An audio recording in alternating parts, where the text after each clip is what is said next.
అనేది మనం సింపుల్ గా ఫిజికల్ లేబర్ గా అంటే శారీరక శ్రమ చేసే వాళ్ళకి వేజ్ అనేది పే చేస్తామని అంటుంటాం నిజానికి. But in economics there is no such thing like physical labor or mental labor. Even myself is getting wage.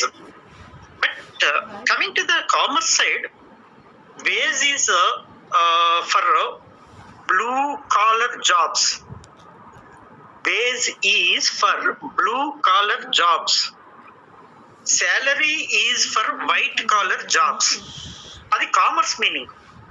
Though I am teaching economics, but at least there is nothing wrong in knowing the meaning in different subjects. అంటే white collar job అంటారు, బహుశా మీరు వినే ఉంటారు, అంటే ఆఫీసులో పనిచేసే వాళ్ళు. బ్లూ కాలర్ జాబ్స్ అంటే ఏదో చిన్న శరీరం అంటే కష్టపడి పనిచేసే వాళ్ళు, అంటే వర్కర్స్, మామూలుగా physical workers, we call them as physical workers. శారీరక శ్రమ చేసే వాళ్ళని బ్లూ కాలర్ జాబ్స్ అంటారనమాట. Actually in economics all jobs are equal, physical or mental, whatever may be. So that's why we call it as a wage. But actually in paying the reward to the human beings, or in other words the employees, we call it as blue collar jobs and white collar jobs. Blue colour అంటే మామూలుగా కష్టపడి పనిచేసే వాళ్ళు, BLUE blue. And collar jobs అంటే ఏదో ఏసీలో కూర్చొని కాస్త నీట్ గా ఆఫీస్ వర్క్ చేసే వాళ్ళని వైట్ కాలర్ జాబ్స్ అంటారనమాట. So this is how we can classify. Sir determined అంటే వేతనాలని ఎలా నిర్ణయిస్తాము, ఇది కామన్ మ్యాన్ అంటే ఇది ఎకనామిక్స్ తెలుసుకోనక్కర్లా. Even a common man can know that wages are paid based on time, based on work, based on efficiency, based on productivity, based on sometimes even sex. So ఇలా మనం simple గా, చాలా simple, ఇది already discuss చేశాను కాబట్టి నేను detailed గా చెప్పడం లేదు. వేజెస్ అనేది వైట్ కాలర్ జాబ్స్ కి టైం వేజ్ ఉంటుంది. టైం వేజ్ అంటే ఏదో ఆఫీస్కి వెళ్తాడు, ఉదయం 10 గంటల నుంచి ఏదో 5 o'clock వరకు ఉంటాడు, తిన్నగా ఇంటికి వచ్చేస్తాడు.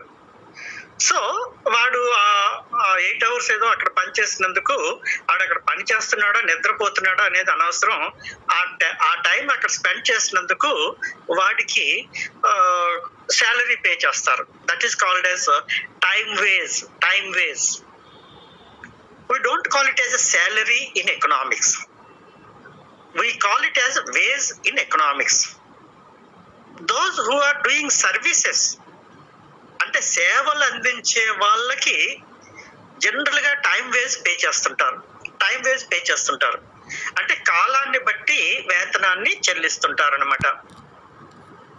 అండ్ అఫ్ కోర్స్ మా గురించి మేము ఏదో మా మీద జోకులు వేసుకోకూడదేమో, లెక్చరర్స్ కి ఏదో టీచర్స్ కి చెల్లించేది కాలాన్ని బట్టి, అంటే టైంని బట్టి వేతనం. ఈ ఏదో స్కూల్కో కాలేజీకో వెళ్తాడు, ఉదయం ఏదో 10 గంటలకు వెళ్తాడు, మళ్ళీ అక్కడ ఏం చేస్తాడో మనకు తెలియదు, మళ్ళీ వచ్చేస్తాడు సాయంత్రం. కాబట్టి వాడు ఆ టైము అంటే వాడికి పని గంటలు, వర్కింగ్ అవర్స్ లో అక్కడ ఉండటం ముఖ్యం. అక్కడ పని చేస్తున్నాడా పడుకున్నాడా అనేది అనవసరం. So this is the worst way of paying the time wage. ఎందుకని వాడు అక్కడ ఏం చేస్తున్నాడో మనం లెక్కలోకి తీసుకోవట్లేదు.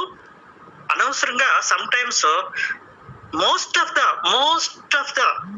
I am not criticizing, most of the government employees are paid time wages. ప్రభుత్వ రంగంలో ఉన్న ప్రతి ఎదవకి పే చేసేది కాలాన్ని బట్టి వేతనం. అయ్యో వాడు బాగా పని చేశాడు, వీడు బాగా పని చేయలేదు, వీడు పని దొంగ, వీడు సోమరిపోతు, ఇలాంటివేవి కూడా సాధారణంగా గవర్నమెంట్ సెక్టార్ లో మనకు కనపడదు. అదే ప్రైవేట్ సెక్టార్ లో అయితే తన్ని పని చేయించుకుంటాడు. ఎందుకంటే వాడు పని చేస్తేనే తప్ప వాడికి ఉత్పత్తి పెరగదు. ఉత్పత్తి పెరగకపోతే వాడికి నష్టం వస్తుంది. కాబట్టి ప్రైవేట్ సెక్టార్ లో జనరల్ గా they pay according to the productivity or according to the what you call the output or according to the result. So ఇవన్నీ కూడా అఫ్ కోర్స్ జనరల్ గా చెప్తున్నాను మీకు, because you have to learn a lot. Economics అంటే పరీక్ష pass అవటానికి కాదు, మన లైఫ్ కూడా పనికి రావాలి. మనం ఎవరి దగ్గరైనా say for example if you are going to enter into the law profession, ఏదో మీరు భవిష్యత్తులో మంచి అడ్వకేట్ అవుతారు. మీకు టైం వేజ్ పే చేస్తారా, ఫీస్ వేజ్ పే చేస్తారా? అదే మీకు క్లయింట్ మీకు దేన్ని బట్టి డబ్బులు ఇస్తాడు? ఏమా టైం బేసిస్ ఉండవు సార్, లైక్ కేసు పెట్టిస్తారు. అదే కేసు పెట్టి కానీ యాక్చువల్ గా ఆడు పలానా రోజు వెళ్ళాలి, అక్కడికి వెళ్ళాలి కదా. అక్కడికి వెళ్ళి ఆ రోజు ఏదో 10 నిమిషాలు అట్లా కనపడి ఏదో ఒక జడ్జి ముందు కనపడి బయటకు వచ్చేస్తాడు. సో ఒక్కొక్కసారి అపేర్ అయినందుకు ఫర్ ఈచ్ ఫీజు తీసుకుంటాడు అనమాట. సో ఇక్కడ సర్వీసెస్ లో మనం ఈ బేస్డ్ ఆన్ అవుట్పుట్ పే చేయలేం. సర్వీసెస్ లో పాపం వాడు ఆ కేసు ప్రిపేర్ చేయడానికి ఎంత టైం పట్టింది ఏంటి ఇవన్నీ కూడా పక్కకు పెట్టేస్తే మనం కేవలం వాడు చేసిన సేవల్ని లెక్క కట్టలేం, అవుట్పుట్ ని మనం మెజర్ చేయలేం. సర్వీసెస్ లో అవుట్పుట్ ని మెజర్ చేయలేం. ఏదో ఒక బ్యాంక్ లో పనిచేస్తుంటాడు, ఎంత పని చేస్తారంటే ఉదయం నుంచి సాయంత్రం వరకు పనిచేస్తాడు అంతే. We cannot measure it. But nowadays even the services are being measured. ఒకప్పుడు అంటే సేవలు అనే వాటిని కొలవలేము అనేటటువంటి కాన్సెప్ట్ ఉండేది. But we are now measuring the services also. వాడు బ్యాంక్ లో పనిచేస్తున్నాడు, ఈ రోజు నువ్వు ఎంతమంది కస్టమర్స్ కి పే చేసావు, ఎంతమంది కస్టమర్స్ దగ్గర నుంచి డిపాజిట్స్ తీసుకున్నావు. So you can easily measure. ఈరోజే నీ పని అంతా కూడా క్లియర్ గా చార్ట్ లో కనపడుతుంటుంది. So then they feel that your turnover is very your work is very low. ఈరోజు వచ్చావు బ్యాంక్ లో, నువ్వు ఏదో 1000 రూపాయలు ఇచ్చావు, ఇంకోటి 1000 రూపాయలు తీసుకున్నావు. ఆ 1000 రూపాయలు ఇచ్చినందుకు తీసుకున్నందుకు ఒక ట్రాన్సాక్షన్ చేసినందుకు నీకు 1000 రూపాయలు పే చేయాలంటే bank will get losses. So of course nowadays banks are going with the computerization, but previously they used to have all the the labor. We call them as labor, but though it is white collar job. So ఇవన్నీ పక్కకు పెట్టేస్తే time veg, piece veg అంటే కాలాన్ని బట్టి వేతనము, పనిని బట్టి వేతనము. Piece veg అన్నా as per the work అన్నా యాజ్ పర్ ద అవుట్పుట్ అన్నా ఒకటే. So as per the output or as per the work, we can easily measure. Say నువ్వు if you don't mind మన చిన్న షాప్స్ లో చూస్తుంటాం, వాళ్ళు ఏంటంటే ఏదో సే ఫర్ ఎగ్జాంపుల్ టైలరింగ్ షాప్, వాడు ఒక జత బట్టలు కుడతాడు. ఆ ఓనర్ ఏంటంటే నువ్వు ఒక పెయిర్ కనుక కుడితే నీకు 200 ఇస్తాను. వాడు ఏం చేస్తాడంటే ఎక్కువ, so he will try to put more. అలా చాలాసార్లు చెప్పిందే, I'm not going in detail, but చెప్పిందే జస్ట్ ఐఎమ్ రిపీటింగ్. సో వాడు ఎక్కువగా స్టిచ్ చేస్తే ఎక్కువ మనీ వస్తుంది. So both parties will be benefited. Piece wage లో అటు శ్రామికుడికి తన యొక్క ఎఫిషియన్సీ పెరిగితే వేజ్ ఎక్కువ వస్తుంది, అలాగనే ఎంప్లాయర్ కూడా వాడికి ఎక్కువగా అవుట్పుట్ వస్తుంది. So anyhow,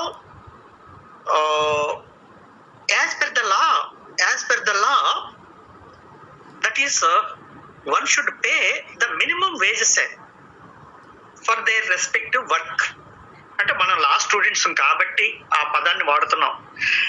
చట్టరీత్యా ఆయా పనులకి ఎంతెంత పే చేయాలి అనేది మనకి మినిమం వేజెస్ యాక్ట్ అని, ఫ్యాక్టరీస్ యాక్ట్ అని, ఇవన్నీ కూడా కాంపెన్సేషన్ యాక్ట్ అని ఇలా అన్ని ఉంటాయి కొన్ని చట్టాలు. అవి మీకు ఆ తర్వాత లేబర్ యాక్ట్స్ లో వస్తాయి. So we have to pay as per the act. And more over even the government of India, if you don't mind, మనకి ఆల్మోస్ట్ స్వీపర్స్, స్కావెంజర్స్, అట్లాగే సమ్ మీనియల్ వర్క్స్ ఉంటాయి కొన్ని. వాటికి అన్నిటికీ కూడా they pay as per the work or as per the time, what ever may B. But they pay the minimum wage, that is important. అది time వేజా piece veg అనేది పక్కకు పెట్టేస్తే ప్రతి వ్యక్తికి కూడా, ప్రతి లేబర్ కూడా మినిమం వేజ్, కనీస వేతనాలు వాడికి అందేటట్టు చూడాలన్నమాట. Say for example government programmes ఉంటాయి. Say for example minimum Mahatma Gandhi national rural employment generation programme, ఇలా చాలా ఉన్నాయి. గవర్నమెంట్ ఆఫ్ ఇండియాది, ఆంధ్రప్రదేశ్ ఏవో ఉన్నాయి. సో వాటికి వాళ్ళే వేజెస్ ఫిక్స్ చేస్తారు. పెర్ డే ఇంతని, పెర్ డే అంటే ఏదో 8 hours వర్కింగ్ డే. సో అలా పే చేస్తుంటారు. If they work more, they will be paid over time, for which the over time wage will be more than the regular time wage. ఎప్పుడు కూడా over time లో పనిచేస్తే మామూలుగా పనిచేసేదానికి రెట్టింపు, లేదా there will be better, they will be better. So that is called the over time wage. So ఇలా మనం చెప్పుకుంటూ పోతే వేజ్ గురించి చాలా ఎక్కువ వస్తుంది. So based on time, based on work, and based on the standard of living. కనీస వాడు జీవించడానికి తగినంత వాడికి వేజ్ పే చేయాలి. What do mean by minimum wage? అది ఎక్కడో అడిగాడు ఏదో పేపర్ లో. What do mean by minimum veg? కనీస వేతనం అంటే ఏంటి? వాళ్ళ బేసిక్ నీడ్స్ తీర్చుకోవడానికి సరిపడినంత. Thank you. వాళ్ళకి బేసిక్ నీడ్స్ అంటే తినటానికి తిండి, కట్టుకోవటానికి బట్ట, ఉండటానికి ఇల్లు, కనీసం ఆ అవసరాలు తీరేటందుకు గాను వాడికి వేతనం తప్పనిసరిగా పే చేయాలి. So it is a legal minimum wage is a legal support. Unless he gets the minimum wage, he cannot survive. He may not go for comforts. అంటే ఏదో సౌకర్యాలు, విలాసాలకు వెళ్ళటం లేదు.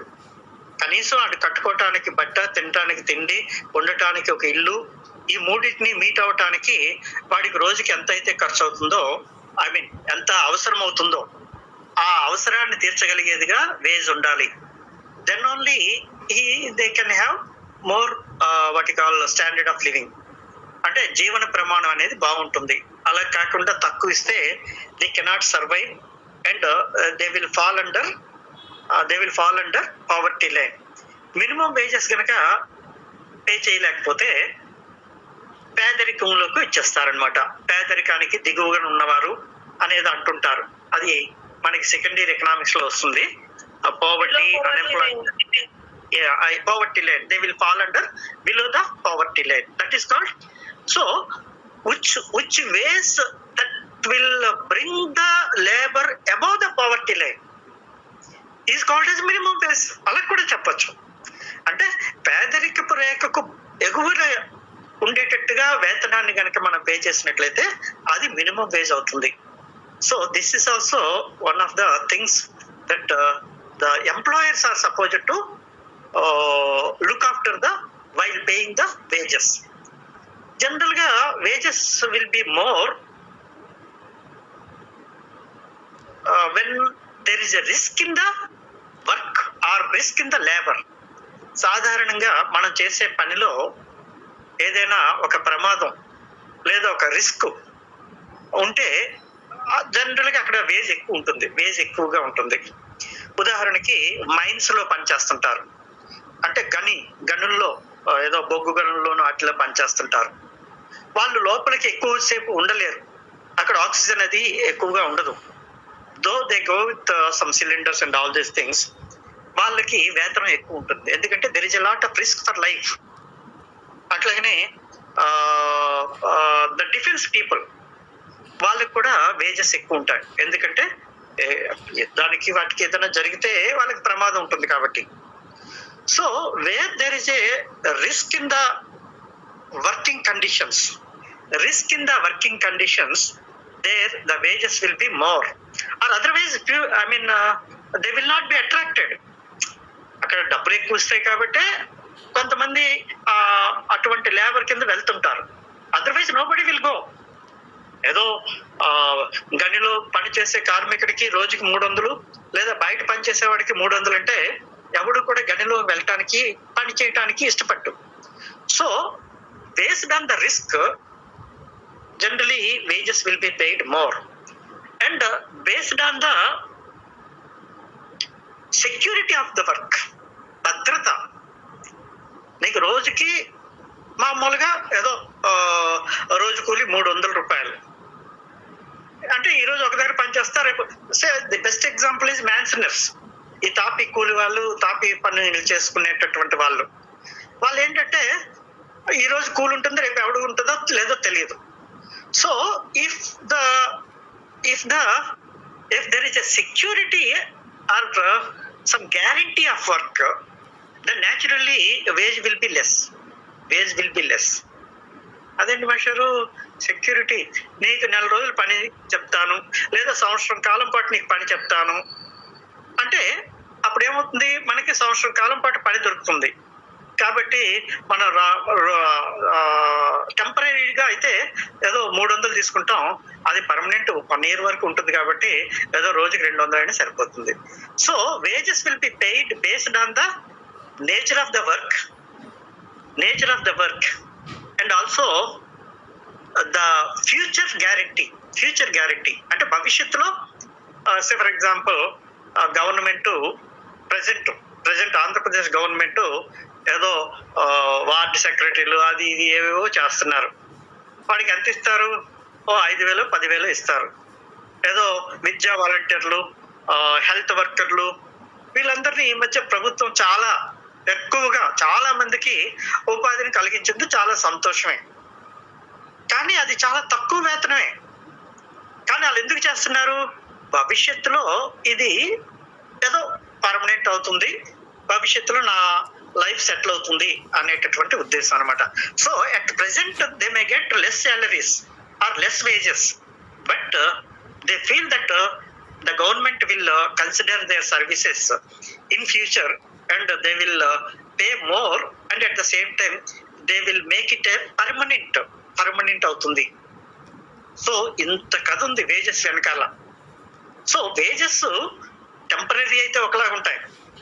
ఏదో ఈ రోజు ఒక పని ఉంది చేసుకెళ్ళిపో, 1000 రూపాయలు తీసుకెళ్ళిపో. అదే రోజు నీకు 4 రోజుల పాటు పని ఉందంటే 300 కంటే, ఎందుకంటే 4 రోజులు నీకు గ్యారంటీ వర్క్ ఉంది కాబట్టి. So this also considered as while determine the wages. And you have to of course ఇక్కడ వేజ్ థీరీస్ లో అఫ్కోర్స్ మనకి థీరీస్ చెప్పుకోలేదు. వేజ్ థీరీస్ లో ఒక ఇంపార్టెంట్ థీరీ ఒకటి ఉంది, దాన్నే marginal productivity theory of wages అంటారు. Marginal productivity theory of wages. అదెందుకు ఇక్కడ చెప్పుకుంటున్నామంటే ఆ వేజ్ ని ఆ సిద్ధాంత ప్రకారం పే చేస్తే both parties, that is employer and employee, both are benefited. ఇద్దరికి బెనిఫిట్ ఉంటుంది. వాట్ ఈస్ మార్జినల్ ప్రొడక్టివిటీ, అది important. Anybody please, what do you mean by marginal productivity? Wage based on marginal productivity, wage based on work, wage based on time, wage based on security, wage based on safety, ఏదైనా ఇవన్నీ important పాయింట్సే. Okay, what do you mean by marginal productivity?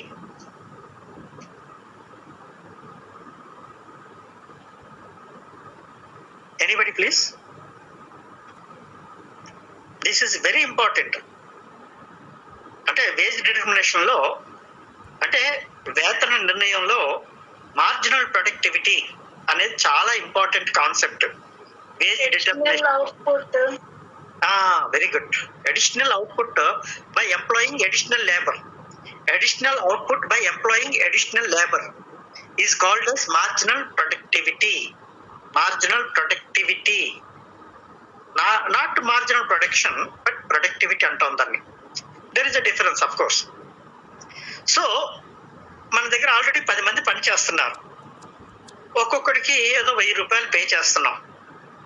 ఏదో ఒకడు వచ్చాడు, ఆ 10 మంది ఏదో 10 వస్తువులు అదే ఒక్కొక్కడు 10 వస్తువులు తయారు చేస్తున్నారు. జాగ్రత్తగా వినండి, మార్జినల్ ప్రొడక్టివిటీ అంటే ఏంటో చెప్తున్నాను. ఎగ్జాంపుల్, మన దగ్గర 10 మంది పని చేస్తున్నారు, ఒక్కొక్కడు 10 వస్తువులు తయారు చేస్తున్నారు. ఏదో ఒక 11వ వాడు వచ్చాడు ఒకడు, సార్ నాకు ఏదైనా ఉద్యోగం ఉంటే ఇవ్వండి అని. సో ఏదో పాపం వాడికి మనం ఇచ్చాం, ఏదో ఒక ఉద్యోగం ఇచ్చాం. సో ఇప్పుడు మన దగ్గర 11వ వాడు అడిషనల్ గా వచ్చాడు. ఆల్రెడీ 10 మంది పనిచేస్తున్నారు, 11వ వాడు అడిషనల్ గా వచ్చాడు. ఈ 11వ వాడు అడిషనల్ గా వచ్చేటప్పుడు మన అవుట్పుట్ పెరగాలా పెరగక్కర్లేదా? పెరగాలి, కంపల్సరీగా పెరగాలి. ఎందుకని? అలా పెరగకపోతే వాడికి మనం వేతనం వేజ్ ఎలా పే చేస్తాం? సో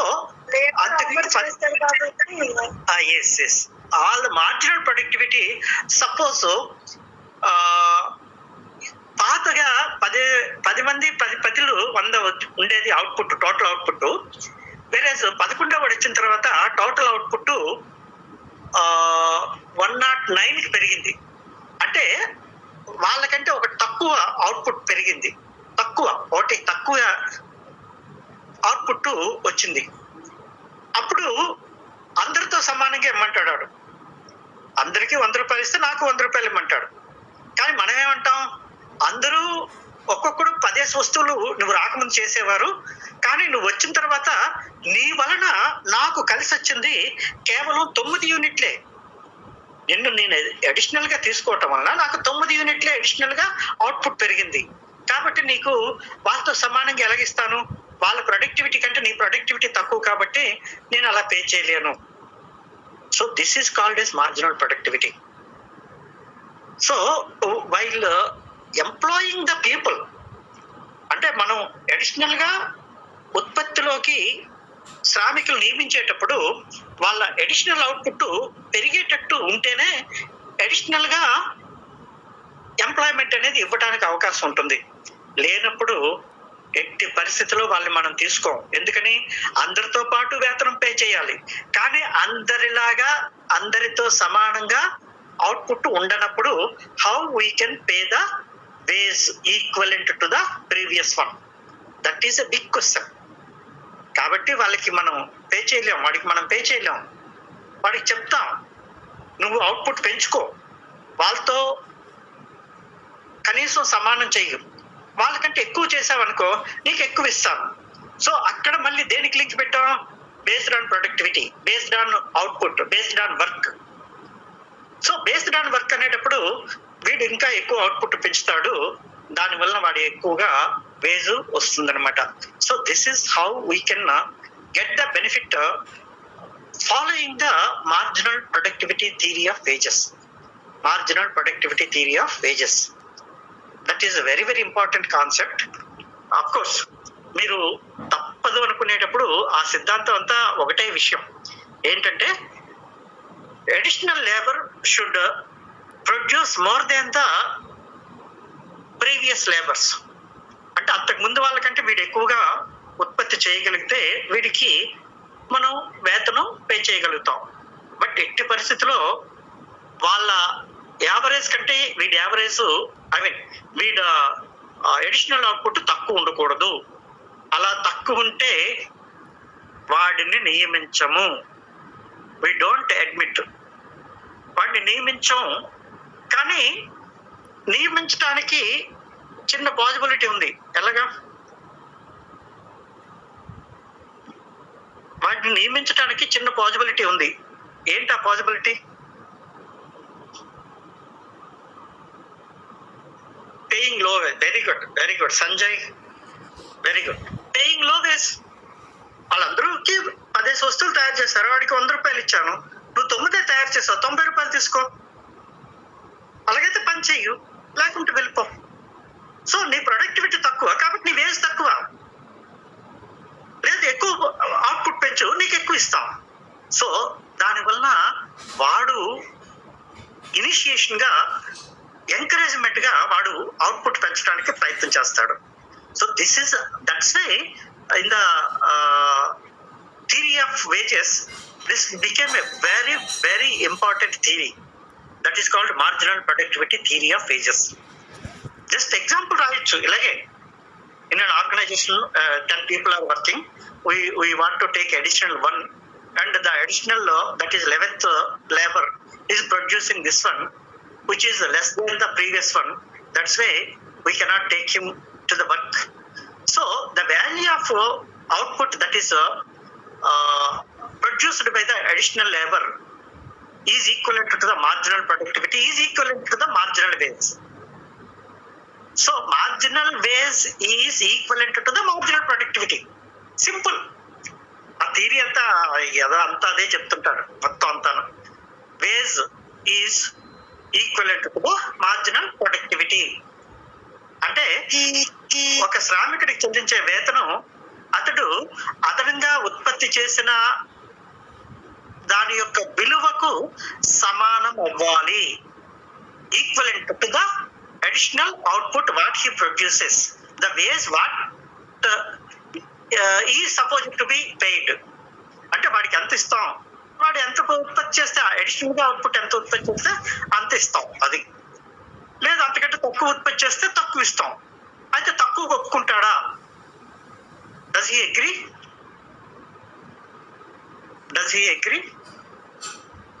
అందరికీ 100 రూపాయలు ఇచ్చి వాడికి 90 రూపాయలు ఇస్తే ఒప్పుకుంటాడా? Yes, please say yes or no. Yes, he is supposed to agree. ఎందుకంటే కళ్ళ ముందు కనపడుతుంది కదా.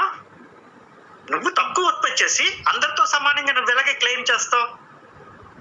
ఒకవేళ ఒప్పుకోలేదనుకున్నా పొమ్మంటాం. So he will lose his employment. So he should increase the output to get more wage, or he should accept less wage. He should accept less wage when his output is less. But law is not agreeing. ఇక్కడ మనకి ఏంటంటే ఒక పక్క economics చెప్పుకుంటూ వెళ్తాం.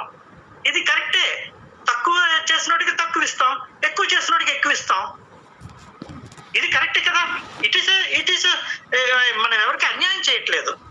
కానీ చట్టం ఏం చెప్తుందంటే ఒకే రకమైన పనికి అందరికీ ఒకే రకమైన వేతనం ఇవ్వాలి అని అంటాడు. ఆడు ఈడు కలిసి పని చేస్తున్నారు. ఆడు ఎంత ఉత్పత్తి చేస్తున్నాడో లేదనేది నాకు అనవసరం. కనీసం equal pay for equal work. అంటే ఈక్వల్ అనేది ఏంటి? ఈక్వల్ అనే అవుట్పుట్ అనేది అంటే అప్పుడు కరెక్ట్. ఈక్వల్ అవుట్పుట్ బట్టి ఈక్వల్ పే చేస్తాం. అలా కాకుండా equality not in the case of output, but in the case of as per law, in case of sex. అంటే ఆడవాళ్ళు చేసినా ఆ పని మగవాళ్ళు చేసినా ఇద్దరు ఒకే రకంగా పని చేసేటప్పుడు ఆడవాళ్ళకి తక్కువ వేతనాన్ని మగవాళ్ళకి ఎక్కువ వేతనాన్ని ఇవ్వటం చట్టరీత్యా నేరము. It is unlawful when both whether it is male or female, when they are doing the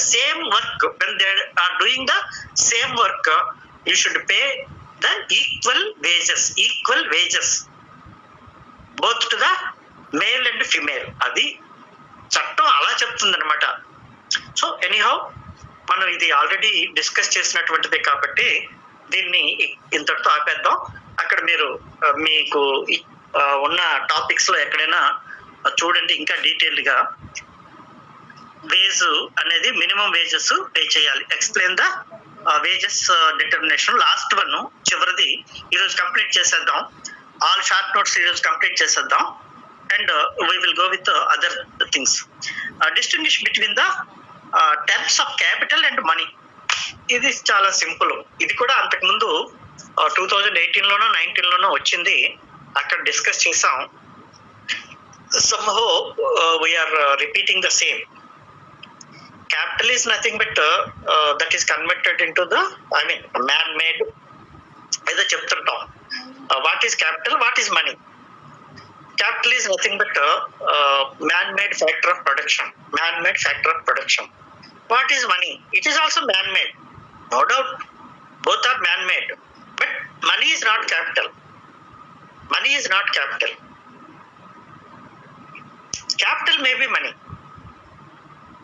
So here, before we go for capital comes out of savings, capital increases the efficiency of the other factors of production.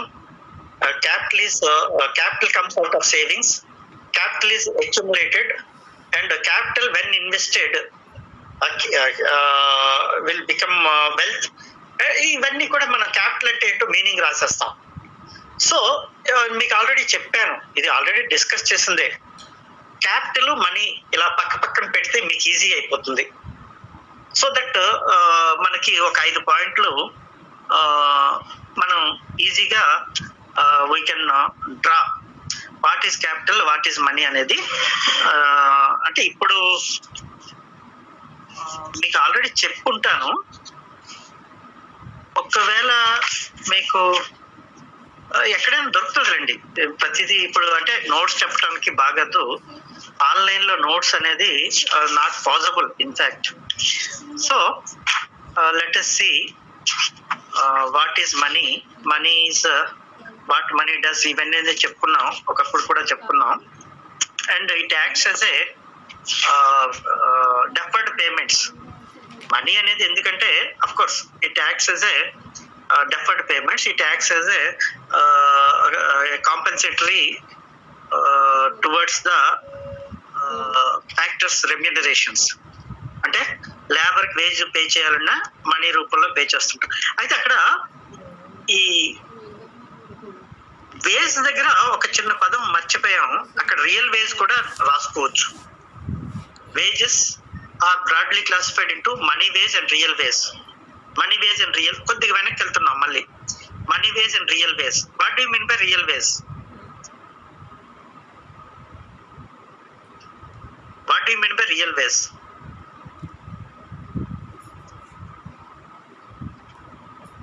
చెప్పాను class లో.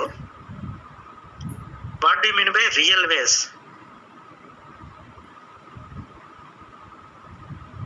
తెలుగులో చెప్తాను sir. which is paid as per the work. As per the work. It's all right, no problem. Wages paid in the form of commodities and services. Commodities and services. ఈరోజు నాకు ఒక పని చేసి పెట్టారు, మీకు ఈరోజు తిండి పెడతాను. That is called real veg. That is called real veg. లేదా ఒక 10 కేజీల బియ్యం ఇస్తాను. That is called real veg. అలాగనే మీరు నా దగ్గర పని చేస్తే ఓ 10,000 రూపాయలు ఇస్తాను, ప్లస్ ఒక క్వార్టర్స్ ఇస్తాను. మీరు రెంట్ పే చేయక్కర్లేదు. ఆ క్వార్టర్స్ అనేది రియల్ వేజ్. మీరు ట్రాన్స్పోర్ట్ ఇస్తాను, that is called real wage. మీకు హెల్త్ ఏదైనా ప్రాబ్లం వస్తే మేము చూసుకుంటాం, that is called real wage. మీ పిల్లలకి చదువు మేమే చెప్పిస్తాం, that is called real wage. So wage paid in the form of services or commodities. Okay. Or commodities is called as real wage. వస్తు రూపంలో, సేవల రూపంలో మనకి ఏవైనా బెనిఫిట్స్ గనక ఇచ్చినట్లయితే దాన్ని రియల్ వేజ్ అంటారు. రియల్ వేజ్ అంటారు. సో మనకి చాలా దగ్గర రియల్ వేజ్ ఎక్కువ ఉంటుంది, మనీ వేజ్ తక్కువ ఉంటుంది. వేరేస్ కొన్ని దగ్గర మనీ వేజే ఎక్కువ ఉంటుంది, రియల్ వేజ్ తక్కువ ఉంటుంది. If you take for example steel plant, వాడికి క్వార్టర్స్ ఇస్తారు, కరెంట్ ఫ్రీ అంటారు, ట్రాన్స్పోర్ట్ ఇస్తారు, ఏదో పిల్లలకి చదువుకి ఏదో కొంత అక్కడే కాలేజెస్ ఉండొచ్చు, అలాగనే సినిమా హాల్ ఏదైనా ఉండొచ్చు. These will come under real veg. These will come under real veg. So here when we get the wage in the form of some service, me medical, me transport, me insurance, many facilities, many benefits, what we get in the employment is called as real wage. మీకు ఏ veg అయితే మంచిది? Real veg మంచిదా, money veg మంచిదా? What you like? What you like? People, I mean, generally, labor will like money ways or real ways. Sir commodities కానీ services కానీ ఇస్తే మరి savings అన్న ఉండవు కదా సార్. అంటే నీకు ఏదైతే ఇష్టం, మనీ వేజ్ అంటే ఇష్టమా, రియల్ వేజ్ అంటే ఇష్టమా? ఇప్పుడున్న సినారియోలో అయితే మనీయే best. Money best. yes. Generally, people will like money ways. అలా కాదు సార్, అంటే సర్వీసెస్ కమోడిటీస్ అన్ని వచ్చేస్తాయి సార్. ఓకే, బాగానే ఉంది, అది బాగానే ఉంది సార్. మనకు కావాల్సింది అల్టిమేట్ గా మనీతో చేసేది కూడా అదే. కానీ when the services costs are more, say for example, మీకు స్టీల్ ప్లాంట్ లో ఉద్యోగం వచ్చింది, 10,000 రూపాయలు జీతం వస్తుంది, కానీ మీరు ఎక్కడో ఉంటున్నారు, ట్రాన్స్పోర్ట్ కే 10,000 అవుతుంది. ఆడు 10,000 కాకుండా 5,000 జీతం ఇచ్చి 5,000కి ట్రాన్స్పోర్ట్ ఫ్రీగా ఇస్తాడు. ఏది ఇష్టం మీకు? 5,000 జీతం ఇస్తాడు, ట్రాన్స్పోర్ట్ ఫ్రీగా ఇస్తాడు. అలాంటి సిచ్యువేషన్ అప్పుడు రియల్ వేజ్ బెస్ట్ అవుతుంది.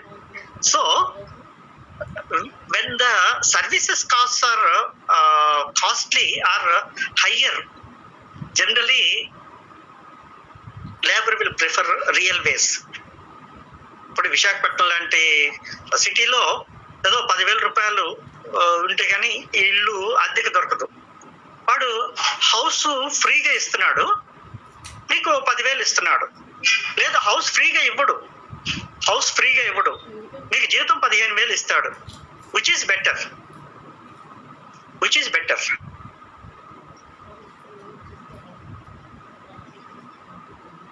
అప్పుడు ఏది బెటర్? సార్ మీ వాయిస్ బ్రేక్ అయింది సార్. No problem.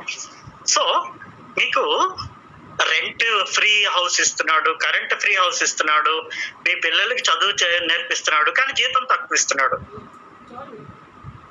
కానీ ఇవన్నీ కొనుక్కోవాలి, డబ్బులు ఇస్తున్నారు, తక్కువ ఇస్తాడు. నీకు 20,000 జీతం ఇచ్చేస్తాడు, నీ మీద నువ్వు వేడాలి. కానీ మీకు ఇవన్నీ ట్రాన్స్పోర్ట్, హౌస్, ఎడ్యుకేషన్, హెల్త్, ఇవన్నీ మీకు 10,000 రూపాయలు రావు కదా. కాబట్టి people generally labour will like money wages. అంటే బయట గొప్పగా చెప్పుకుంటాడు నాకు 25,000 జీతం అని, కానీ ఆ 25,000 ఆడికి ఎందుకు పనికిరాదు. 10,000 రూపాయల జీతంతో అన్ని ఫెసిలిటీస్ కనుక వాడిస్తే మీ క్యాంటీన్ లో ఏదో 10 రూపాయలకే భోజనం పెడుతున్నాడు. దట్ ఈస్ కాల్డ్ రియల్ వేస్. 10 రూపాయలకి భోజనం ఎవడు పెడతాడు? So that is called real ways. So this is what the people like. Most of the people like to get more real ways than money ways, because money value is sometimes it may fall down. ధరలు పెరిగిపోతుంటాయి, రెంట్లు పెరిగిపోతుంటాయి, petrol charges పెరిగిపోతుంటాయి, current charges పెరిగిపోతుంటాయి. ఈ తలకాయ నొప్పి అంతా మనకెందుకు? ఇవన్నీ కూడా అందుకే most of the big organizations they will give more real ways than money ways. కానీ మనం బయట చెప్పుకోవడానికి ఇష్టపడం. ఎంత అంటే 10,000 but is giving a lot of real wages. దానికి అయ్యే ఖర్చు అంతా లెక్కేసుకుంటే మీకు 30,000 జీతం వస్తుంది మనీ రూపంలో. when we convert into money, then it will come to 30,000. But if you are given 30,000, you cannot get all the facilities. So based on that real ways, generally we will try to do our best. Okay. So we will stop here. Adi manaki dinto we completed 3 papers so far. ఇప్పటి వరకు మనం 3 పేపర్లు complete చేసాం. ఏది? Only short questions అంటే 9x3. So 3 పేపర్లో మనం complete చేసేసాము. ఇంచుమించు ఒక 27 కంప్లీట్ చేసాము. అందులో కొన్ని రిపిటేషన్ కూడా వచ్చాయి. From the next class onwards we will go with main questions. ఇది చాలా ఇంపార్టెంటే, ఎందుకంటే మనకి ఈ యూనిట్ వైజ్ వెయిటేజ్ వచ్చేటప్పుడు అందులో ఒక షార్ట్ క్వశ్చన్ ఒకటి మెయిన్ క్వశ్చన్ రావాలి. అది అది దట్ ఈస్ ఏ స్టాట్యుటరీ, అంటే తప్పనిసరిగా ఆ చాప్టర్ లో మనం మెయిన్ క్వశ్చన్ టచ్ చేయాలి. పేపర్ ఇచ్చేవాడు అలా ఇచ్చేటప్పుడు వాడికి ఒకసారి ఏమవుతుందంటే అంతకుముందు ఒక పేపర్లో అలాగే చూసాం. Features of perfect competition short question అడిగాడు, ప్రైస్ డిటర్మినేషన్ అంటే పర్ఫెక్ట్ కాంపిటీషన్ మెయిన్ క్వశ్చన్ అడిగాడు. అందులోకి వెళ్తాయి, ఇందులోకి వస్తాయి. కాబట్టి మనం based on the weightage of marks we have to adjust the time and adjust the matter, otherwise time waste అయిపోతుంటుంది ఒకసారి. సో జాగ్రత్తగా చదవండి, because there may be the exams maybe we are not sure of it. మీకు exam fee collect చేసిన ఇంచుమించు ఒక 20-30 days లోపు exam conduct చేస్తాం జనరల్ గా. ఇంతవరకు మీరు ఫీజు కట్టలేదు, ఫీజు నోటిఫికేషన్ వస్తే ఎందుకంటే అన్ని క్లియర్ గా ఉంటే it may take the July first week may be there. అయితే ఇక్కడ యూనివర్సిటీ ఆల్రెడీ పీజీ కోర్సెస్ కి ఫాలో అవుతుంది ఏంటంటే ఫస్ట్ సెమ్ ఎగ్జామ్స్ అవ్వలేదు ఎందుకంటే corona. Second sem syllabus start చేసేసారు, సెకండ్ సెమ్ టీచింగ్ స్టార్ట్ అయిపోయింది. బహుశా మీకు అదే పరిస్థితి రావచ్చేమో. ఫస్ట్ సెమ్ ఎగ్జామ్ అయినా అవ్వకపోయినా సిలబస్ అయిపోతుంది, పరీక్ష ఎప్పుడో రాస్తారు. సెకండ్ సెమ్ సిలబస్ స్టార్ట్ చేసేస్తారు, ఎగ్జామ్ తర్వాత వస్తుంది. So you must have that idea how to adjust. Anyhow ఇదంతా వేరే విషయం, బట్ జాగ్రత్తగా చదవండి, మెటీరియల్ అయితే జాగ్రత్తగా పెట్టుకొని జాగ్రత్తగా చదవండి. Okay, from next class onwards we will go with main questions. Okay, anything to discuss? ఏమైనా ఉన్నాయా? ఏమైనా డౌట్స్ ఉన్నాయమ్మా? No sir. Okay, thank you, bye.